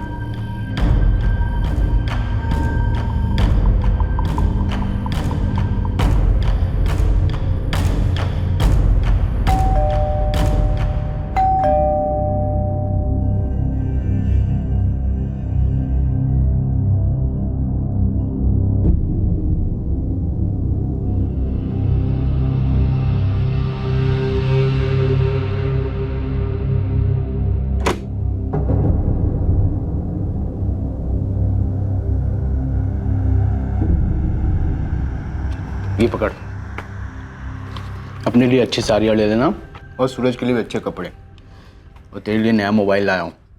इस बार कहाँ डाका डाला कमल? चैन से खाना खाने दे चंदा, 2 हफ्ते बाद घर का खाना मिला है। सूरज को मैं क्या कहूँ कमल? झूठ बोलना पड़ता है उसे कि उसके पापा सेल्समैन है इसलिए बाहर जाते हैं। क्या होगा अगर उसे पता चल जाएगा? मेरे पास उसके सवालों का कोई जवाब नहीं है। क्या होगा अगर उसको पता चलेगा कि उसके पापा सेल्समैन नहीं चोर है? कमल, तू ये सारी काम छोड़ क्यों नहीं देता? कुछ आम लोगों वाला काम करते हैं ना। कहने में बहुत आसान लगता है, कुछ और काम करूंगा तो इतने पैसे मिलेंगे क्या? न तेरी जरूरतों का ख्याल रख पाऊंगा न सूरज की। और अगर सूरज को पता चल गया तो? कैसे पता चल जाएगा? हाँ, इतने सालों से कर रहा हूँ, पुलिस को आज तक पता नहीं चला है। हाथों में सफाई है मेरे, एक रिकॉर्ड नहीं है मेरा पुलिस के पास। खामखा ही डर रही है। डर लगता है मुझे कमल, बहुत बार ये सपने में आता है। जब भी ये दरवाजे की बेल बजती है ना, ऐसा लगता है कि मैं दरवाजा खोलूंगी और पुलिस आएगी सामने और तुझे पकड़ के ले जाएगी। और सूरज बार बार ये सवाल पूछेगा कि हमने ये सब क्यों छिपाया उससे। कमल, एक बार सोच के देख ले, कुछ अच्छे से चल रहा है, सूरज की पढ़ाई बहुत अच्छे से चल रही है, लेकिन अगर ऐसा हो गया तो, अगर तू पकड़ा गया तो क्या कहेंगे उसे लोग? चोर का बेटा। 13 साल हो गए, आज तक पता लगा है किसी को कि तू चंदा नहीं मेघा है? 13 साल हो गए, किसी को पता लगा है तू मरी नहीं जिंदा है? इतनी बड़ी बड़ी बातें पता नहीं लगी, इतनी छोटी सी बात पता लग जाएगी। बहुत संभल के काम करता हूं मैं, बहुत होशियारी से, हमेशा से ही। पहले भी तूने बोला था हम पकड़े जाएंगे, हुआ है क्या ऐसा कुछ? हाँ,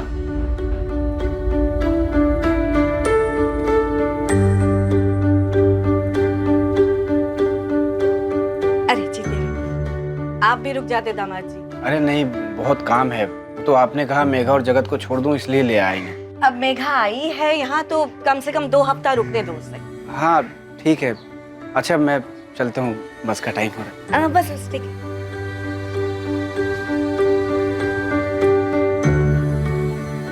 कोई 2 हफ्ते नहीं, 4 दिन में लेने आऊंगा, तैयार रहना। तुम माँ से क्यों नहीं बोला? अभी ले जाओ। अरे उनका मन भी रखना पड़ता है ना। अच्छा अब मैं चलता हूँ। जाऊँ? देख अगर नहीं बोलेगी तो नहीं जाऊँगा फिर। भैया और बापू अलग से 4 बात सुनाएंगे कि छोरी की शादी क्या हो गई, जोरू का गुलाम हो गया, एकदम काम धंधा ही छोड़ दिया। ठीक है जाओ, पर आ जाना 4 दिन में।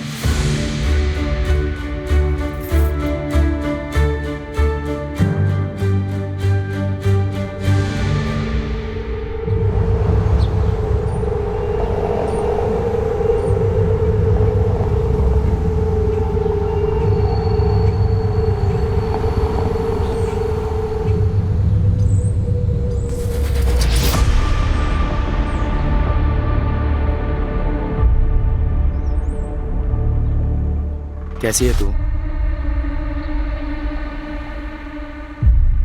तू अब तक नाराज है? मैं आया था तुझसे माफी मांगने, पर तू बाड़मेर में थी।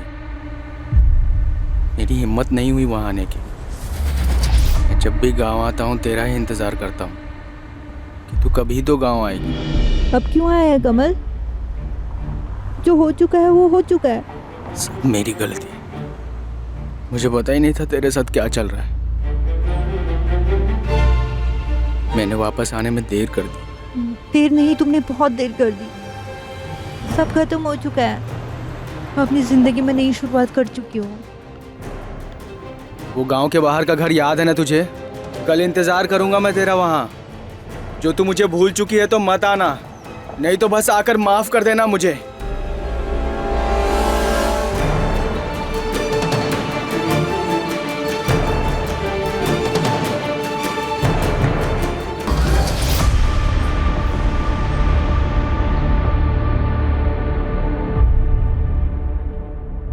यकीन था मुझे तू आएगी।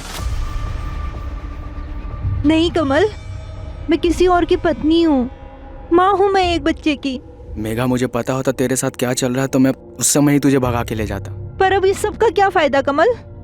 क्या अब तू मुझसे प्यार नहीं करती? पर अब मैं बहुत खुश हूँ अपनी जिंदगी में कमल।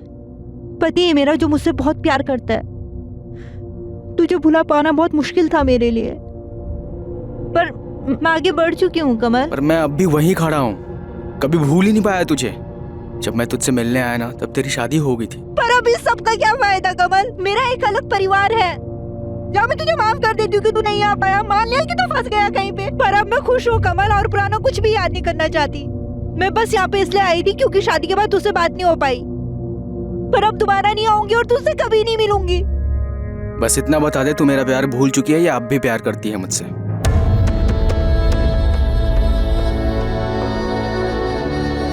बोलना इतना आसान होता ना, तू कभी आती ही नहीं यहाँ। कमल मैं तुझसे बहुत पहले प्यार करती थी, पर हाँ मैं भुला नहीं सकती।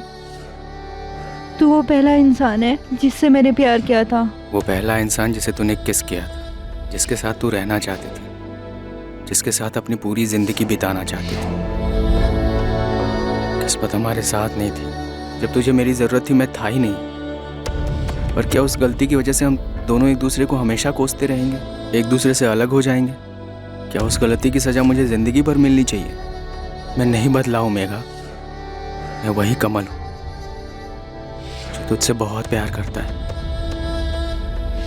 मुझे पता है तू वही मेघा है जो मुझे बेहद प्यार करती थी।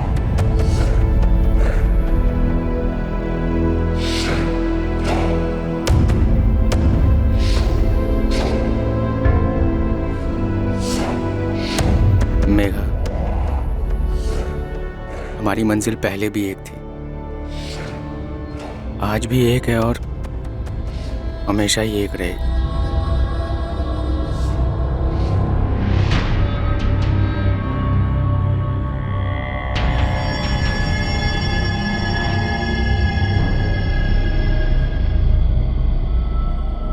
कमल, मैं अपने पति को धोखा दे रही हूँ। अगर तुझे ऐसा लग रहा है तू मेरे साथ नहीं रहना चाहती, तो सबसे बड़ा धोखा तो खुद को दे रही है। कमल, वो मुझसे बहुत प्यार करता है। तू मुझसे प्यार करती है। मैं अपना खुद का सामना नहीं कर पा रही हूँ कमल। तुझे वापस आना ही नहीं चाहिए था। मुझे ना तुझे उस वक्त छोड़ के जाना ही नहीं चाहिए था। हम एक नहीं हो सकते कमल। ऐसा लग रहा है जैसे कि मैं पाप कर रही हूँ। कमल, मैं बार बार तुझसे मिलने नहीं आ सकती। भजन मुझ पे शक नहीं करता, पर मैं उसका भरोसा नहीं तोड़ सकती। तू मेरे साथ चलेगी हमेशा के लिए, अपने पति को छोड़कर, सबको छोड़कर? नहीं कमल, बिल्कुल नहीं। नहीं चल सकती मैं। भजन को बहुत तकलीफ होगी। और जगत का क्या होगा? यही छोड़ दे जगत को, वो उसका बेटा है, वो संभाल लेगा उसको। नहीं, कुछ भी नहीं बिगड़ेगा मेघा। 5 साल हुए हमें एक दूसरे को देखे हुए, बात तक नहीं की थी, और अब देख सिर्फ 2 महीने हुए हमें मिले हुए, सब कुछ पहले जैसा हो गया है। हमारी किस्मत में मिलना ही लिखा है, नहीं तो हम ऐसे मिलते ही नहीं। नहीं कमल, हमारे पास एक मौका था साथ में होने का, लेकिन तू तब नहीं था। भी है मेघा, मैं गलती दोबारा नहीं कर सकता। पर ऐसा कैसे होगा कमल? होगा मेघा, मैंने सब कुछ सोच रखा है। अगर तू मर जाए, अपने पति के लिए, अपने बच्चे के लिए, अपनी माँ के लिए, पूरी दुनिया के लिए। ये तू क्या कह रहा है? मेरे पास एक प्लान है। वो देवा याद है तुझे? मेरा एक और दोस्त है सुधीर, मेरे साथ ही काम करता है। मैंने उनसे बात की है, हमें किसी और को मारकर सबको ये दिखाना होगा कि वो मेघा की लाश है। लेकिन अगर किसी को मारा तो पता चल जाएगा कि खून हुआ है, और फिर पुलिस जांच करने आ जाएगी। और जांच करके पुलिस आज नहीं तो कल तुझ तक पहुंच ही जाएगी। यार मुझे मेघा चाहिए। अब वो ऐसे अपने पति को छोड़कर तो आने से रही, उसे बेइज्जती का बहुत डर है।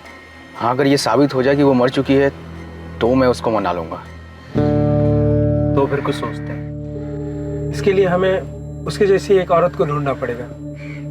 ये मर गई है, ये यकीन दिलाने के लिए हमें किसी को तो मारना ही पड़ेगा, तभी सबको यकीन होगा। सही कह रहे। हफ्ते भर सोचने के बाद ये तरकीब दिमाग में आई है, और देवा को तो एक औरत भी मिल गई है। इसको देखकर ऐसा लगेगा जैसे तू मरी है।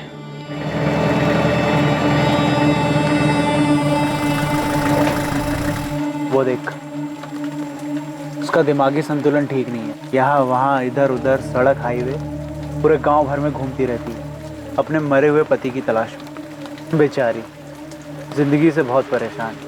अब इसे मारकर हम इसे मुक्ति दे सकते हैं। मेघा, तुझे खामोश रहकर सिर्फ ऐसे दिखाना है जैसे तेरे पति और सास ससुर को लगे कि तू परेशान है। थोड़ा नाटक करना पड़ेगा। आसपास वाले लोगों को ऐसा लगना चाहिए कि ससुराल में तेरे साथ कुछ हो रहा है और तू बोल नहीं पा रही है।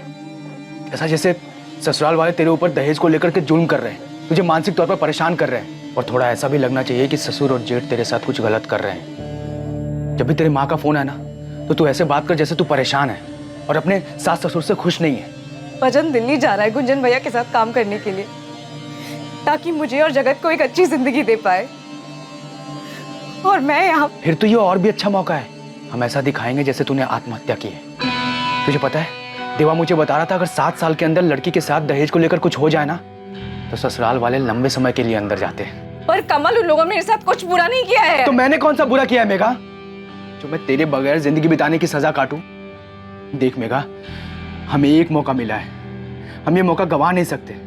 मान जा, हम बड़ी आसानी से एक दूसरे के साथ हो सकते हैं मेघा, और ऊपर वाले ने हमें ये मौका दिया है।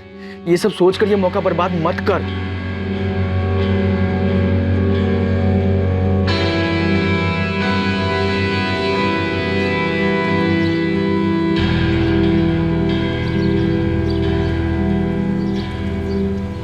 सुनो, सुनो। मुझे माफ़ कर दो भजन, माफ़ कर दो। मैं तुम्हें छोड़ रही हूँ, फिर दोबारा कभी नहीं मिलूंगी। तू ऐसा करेगी तो मैं तुझे छोड़ के नहीं जा पाऊंगा।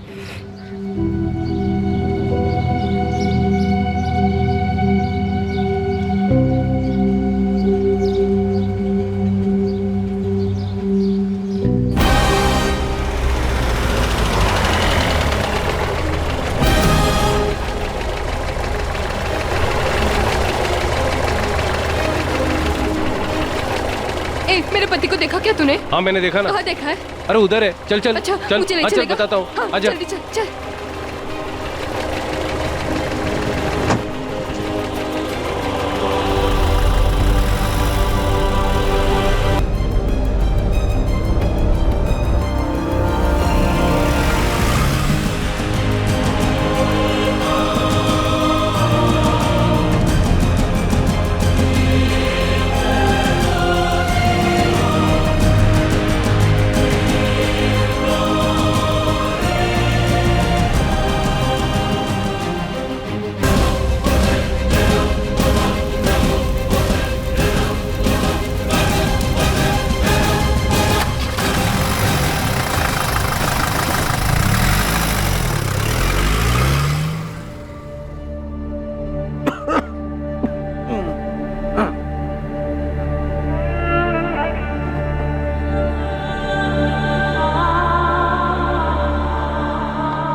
देखिए, रिपोर्ट्स के हिसाब से भजन को सेकंड स्टेज का कैंसर है। क्या कहा आपने?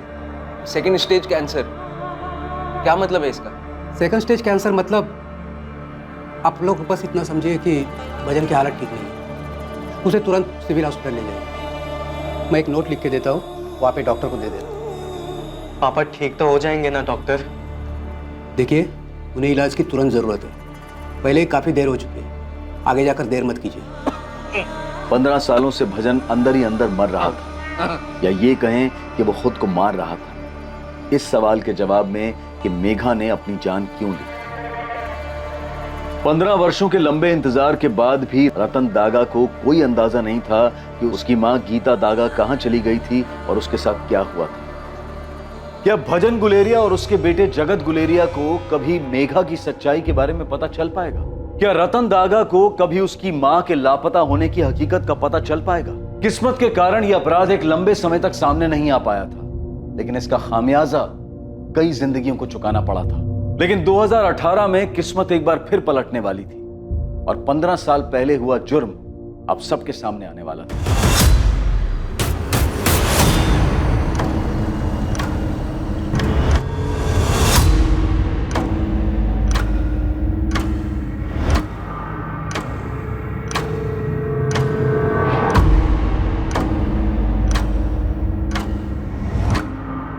ध्यान से देखिए जितेंद्र, तीनों में से किसी को जानते हैं? इन तीनों में से कभी कोई आपकी दुकान पर आया हो? नहीं सर, इनमें से कोई भी कभी भी मेरी दुकान पे मैंने पहले नहीं देखा। गनीमत समझिए सर कि मेरी दुकान में एक छिपा हुआ सीसीटीवी कैमरा था जिस पे इन चोरों की नजर नहीं पड़ी। क्या हुआ? जी सर देखिए, मेरी दुकान के दोनों सीसीटीवी कैमरे, दोनों के तार काट चुके थे वो लोग।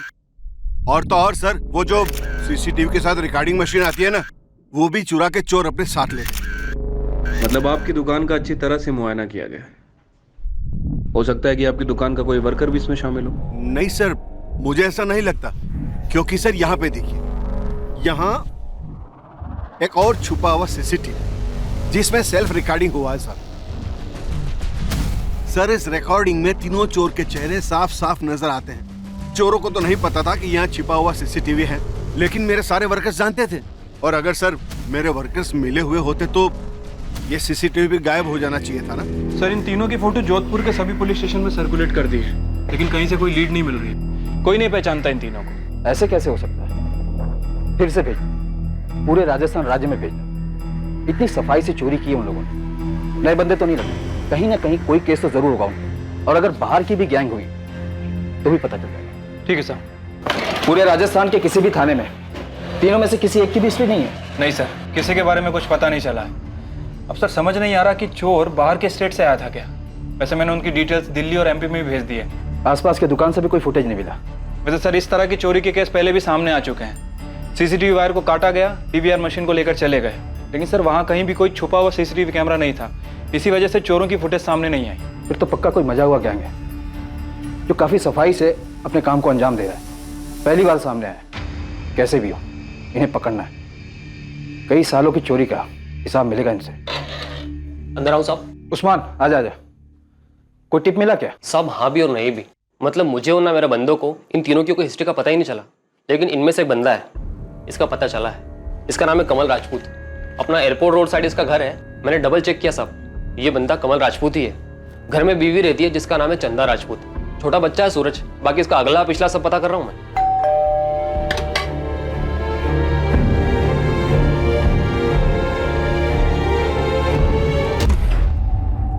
चंदा राजपूत।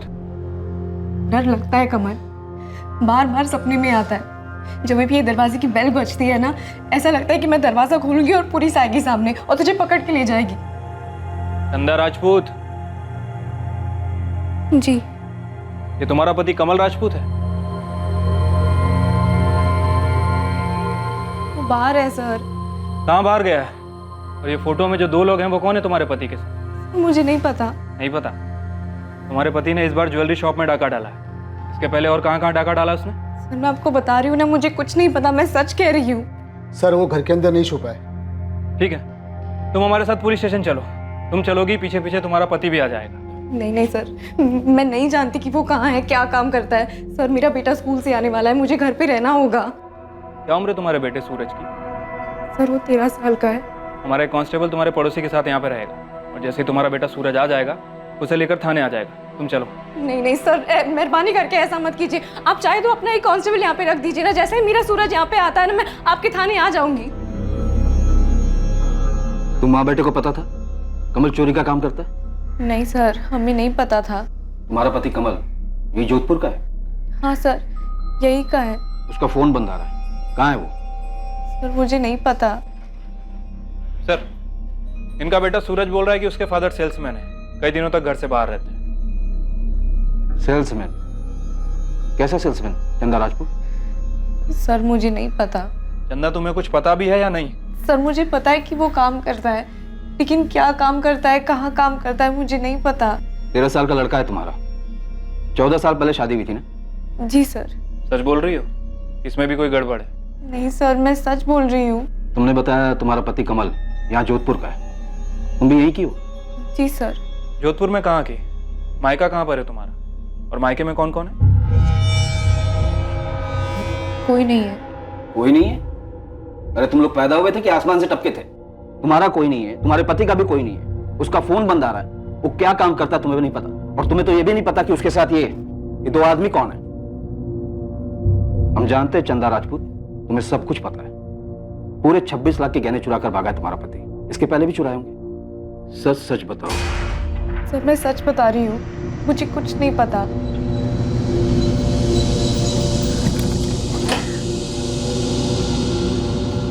सलाम साहब, ये चंदा झूठ बोल रही साहब। इसका पति कमल राजपूत जैसलमेर के रूपनगर गांव से है, और वहीं पर उसकी मां मनीषा राजपूत भी है।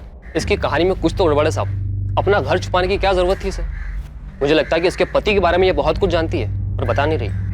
ठीक है, वो सब हम देख लेंगे, लेकिन तेरे लिए सबसे बड़ा काम है कमल राजपूत के दोनों साथियों का पता लगा। मुझे नहीं खाना है और मुझे स्कूल भी नहीं आना है कभी भी।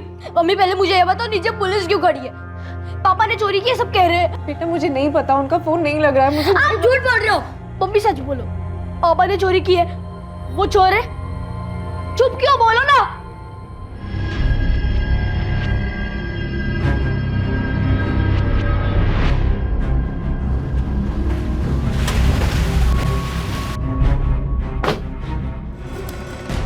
ये आपका बेटा कमल है?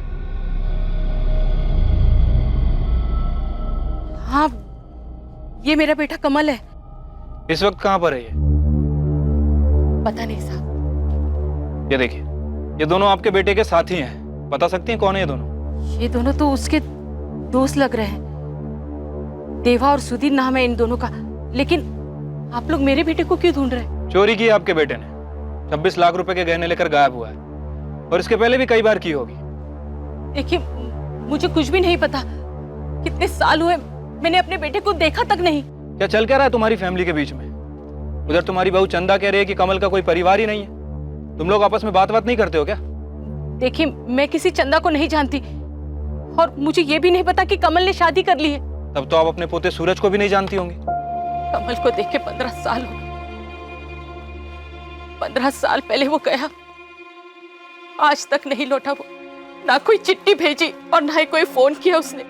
मुझे ये तक नहीं पता कि उसने किसी चंदा नाम की लड़की के साथ शादी किया और उसका एक बच्चा भी है। चंदा के सामने बिठा के जब सवाल जवाब करूंगा ना तो पता चल जाएगा क्या जानती है और क्या नहीं। अरे तुम्हारा बेटा कमल कहाँ पे? ये है चंदा? क्यों, इसका और भी कोई नाम है? हाँ साहब, ये हमारी गांव की मेघा है, गायत्री की बेटी। लेकिन ये तो 15 साल पहले मर चुकी है। मेघा 15 साल पहले मर चुकी है? हाँ साहब, ये मेघा चौहान है। शादी के बाद ये मेघा गुलेरिया बन गई थी। 15 साल पहले उसने आत्महत्या कर ली। ससुराल वाले दहेज मांग रहे थे उससे, इसलिए मिट्टी का तेल छिड़ककर उसने खुद को जला दिया। ये मेरी बेटे की पत्नी कैसे हो सकती है? आप लोग पक्का इस मेघा से मिले हो? ये आपकी बेटी मेघा है?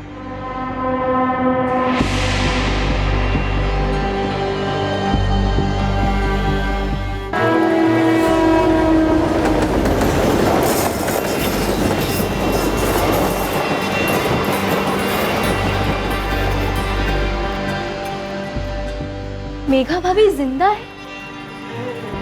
पर ऐसे कैसे हो सकता है? पुलिस ने तो यही बताया। उसने अपना नाम भी बदल दिया था, चंदा बन गई है वो। पर कोई मरा हुआ जिंदा कैसे हो सकता है भैया?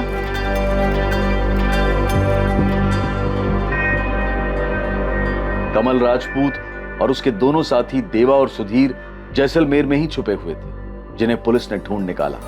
इनके पास से लूट का एक बहुत बड़ा हिस्सा बरामद हुआ, लेकिन इस लूट से बड़ा वो अपराध था जो 15 साल पहले हुआ था। ये देखिए सर, बाकायदा कोर्ट में केस चला है सर। भजन गुलेरिया के पिता रणछोड़ गुलेरिया, माता पार्वती गुलेरिया और बहन कंचन गुलेरिया, ये तीनों ही जेल में थे सर। लेकिन कोर्ट के पास कोई सबूत नहीं था, इसलिए इन्हें रिहा कर दिया गया। सबूत ना होने की वजह से, और वो भी ऐसे जुर्म के लिए जो उन लोगों ने कभी किया ही नहीं था।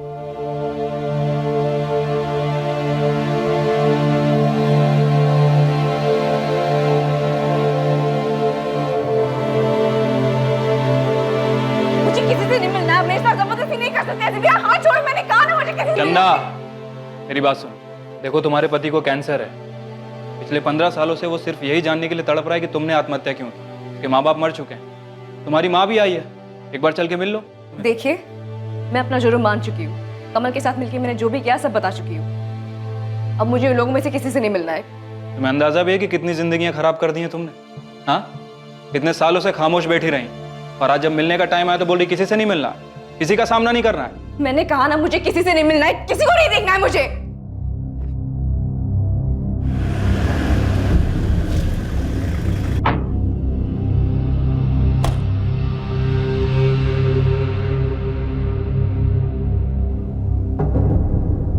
उस किडनैपिंग के केस पर क्या हुआ? सर, मैं रतन दागा। आपने फोन किया था, आप मेरी माँ के बारे में कुछ बोल रहे थे, क्या पता चले आपको? हाँ रतन, बैठो। जी सर। रतन, हमने पता किया 15 साल पहले तुम्हारी माँ को मार दिया गया था और उन्हें जलाकर मारा गया, और इस काम को एक कपल ने मिलकर अंजाम दिया क्योंकि वो साथ में भागना चाहते। तुम्हारी माँ की लाश को उस औरत की लाश बताकर ये साबित करना चाहते थे कि उस औरत ने आत्महत्या कर ली, ताकि सबको यही लगे कि वो भागी नहीं, मर गई। मेघा गुलेरिया नाम था उसका।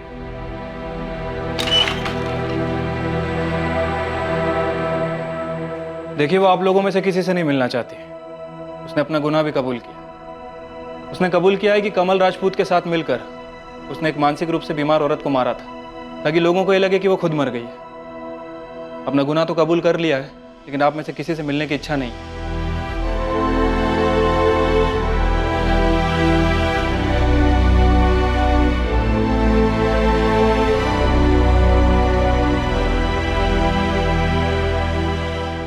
मैं आपसे हाथ जोड़कर माफी मांगती हूँ दामाद जी, मुझे माफ कर दे। रहने दीजिए माँ जी, उसने सिर्फ हमको ही नहीं आपको भी अंधेरे में ही रखा था। अंधेरे में नहीं पापा, माँ ने हम सबके पीठ पे छुरा घोपा है, छुरा। अरे अपने स्वार्थ के लिए क्या क्या नहीं किया माँ ने, किस किस को मार दिया, दादा को, दादी को, इन सबकी हत्या की है। माँ को नहीं मिलना है ना तो ना मिले, लेकिन एक बार मुझे उससे मिलना है, एक बार उसका चेहरा देखना है मुझे, वो चेहरा देखना है जिसने शायद नीचे गिरने में एक नई मिसाल कायम की है। इस केस के खुलासे ने सभी को चौंका दिया।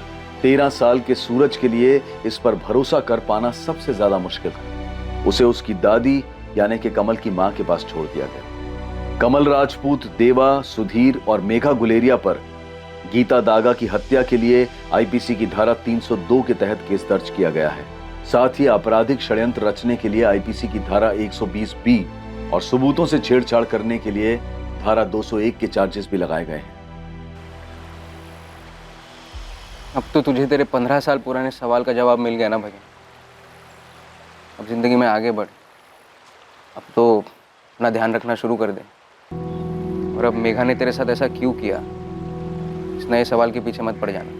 वास्तव में वो क्या और कौन सी चीज है जो प्रेमियों में समझदारी पैदा कर सकती है। अभी कुछ महीने पहले इंटरनेट पर कुछ लोग बोल रहे थे कि शादी के बाद एक्स्ट्रा मैरिटल अफेयर्स एक इंडिविजुअल चॉइस होनी चाहिए। ये एक व्यक्तिगत विचार है और इसका ना तो हम समर्थन करते हैं और ना ही खंडन। ये आपको सोचना है कि क्या सही है और क्या गलत। एक तरफ इस जघन्य अपराध में शामिल किरदार 14 सालों तक कभी रोशनी में नहीं आए, लेकिन एक लाश सामने थी जो देखने में हूबहू मृतक महिला की तरह लग रही थी, लेकिन बहुत ही बुरी तरह जली हुई हालत में। ऐसे मामले में मृतक महिला का डीएनए टेस्ट किया जाना चाहिए था।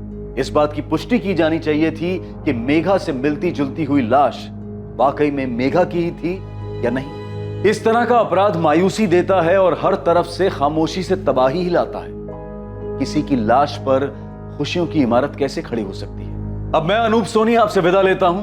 कल रात 11 बजे कौन बनेगा करोड़पति के कर्मवीर एपिसोड के बाद आपसे फिर मुलाकात होगी एक और नए केस के साथ। और याद रखें, क्राइम और आपके बीच में सिर्फ इतना फर्क है कि आप कितने सतर्क रहें, सुरक्षित रहें। जय हिंद। क्राइम पेट्रोल्स के और भी दिलचस्प कहानी देखने के लिए हमारे चैनल को सब्सक्राइब करें और बेल आइकॉन दबाना न भूलें।